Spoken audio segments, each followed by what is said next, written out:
UEFA euro 2024-এর group এফ-এর দুই দল Portugal এবং চেক রিপাবলিক মুখোমুখি হয়েছিল লিপজিগ শহরের রেড বুল অ্যারিনাতে। এই স্টেডিয়ামটি পূর্ব জার্মানির বৃহত্তম স্টেডিয়াম।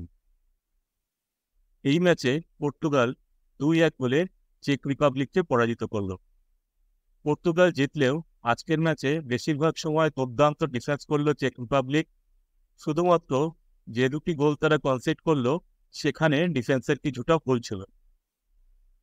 খেলার 8ম মিনিটের সময় পর্তুগালের স্টার প্লেয়ার ক্রিস্টিয়ানো রোনাল্ডোর হেড লক্ষ্যভ্রষ্ট হয়।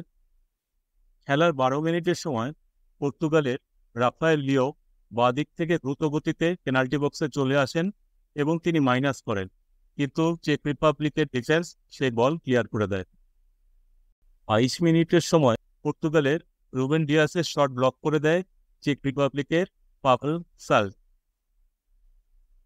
26 মিনিটের সময় পর্তুগালের ব্রুনো ফার্নান্ডেজ দারুণ পাস দিয়েছিলেন রাফায়েল লিওকে। তিনি দারুণ চেষ্টা করলেও বলে পা ছোঁয়াতে পারেননি। 32 মিনিটের সময় ব্রুনো ফার্নান্ডেজ দারুণ ডিফেন্স সেরা পাস দিয়েছিলেন ক্রিস্টিয়ানো রোনাল্ডোকে।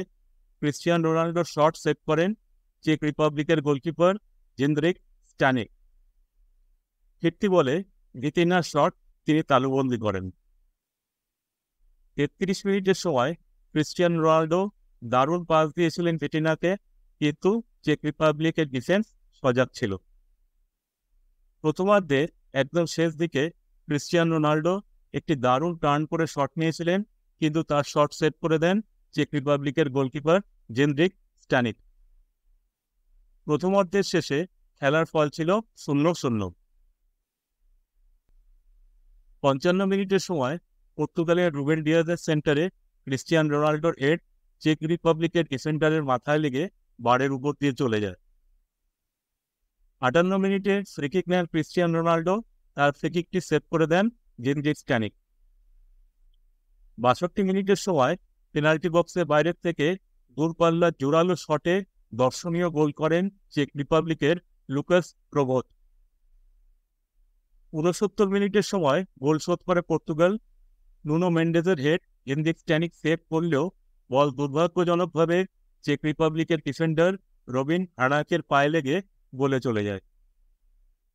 72 মিনিটের সময় পর্তুগালের বার্নার্ডো সিলভার শট সেভ করেন জেন্দ্রিক স্ট্যানিক। 78 মিনিটের সময় ভিতিনার শট তিনি আবার সেভ করলেন। 81 মিনিটের সময় চেক রিপাবলিকের পেটার সেভিকের শট ব্লক করেন পর্তুগালের ডিফেন্ডার রুবেন দিয়াস। 87 মিনিটের সময় হেডে গোল করে ফেলেছিল পর্তুগালের তিয়াগো জোটা, কিন্তু ভার চেকিং এর পরে অফসাইডের কারণে তার এই গোলটি বাতিল হয়। দ্বিতীয়ার্ধের ইনজুরি টাইমে চেক রিপাবলিকের ডিফেন্সের ভুল থেকে গোল করে যান পরিবর্তন হিসেবে নামা 21 বছর বয়সী ফ্রান্সিসকো কনসেসাও। শেষ অবধি পর্তুগাল ম্যাচটি 2-1 গোলে জয়লাভ করে। এই ম্যাচটির স্ট্যাটস একবার দেখে নেওয়া যাক। শটস পর্তুগালের 19টি, চেক রিপাবলিকের 5টি। শটস অন টার্গেট পর্তুগালের 8টি এবং চেক রিপাবলিকের 1টি। বল পজিশন পর্তুগালের 74% এবং চেক রিপাবলিকের 26%। পাসেস পর্তুগালের 704টি এবং চেক রিপাবলিকের 257টি। পাসিং অ্যাকিউরেসি পর্তুগালের 87% এবং চেক রিপাবলিকের 65%। ভিডিওটি দেখার জন্য আপনাদের সবাইকে আন্তরিক ধন্যবাদ।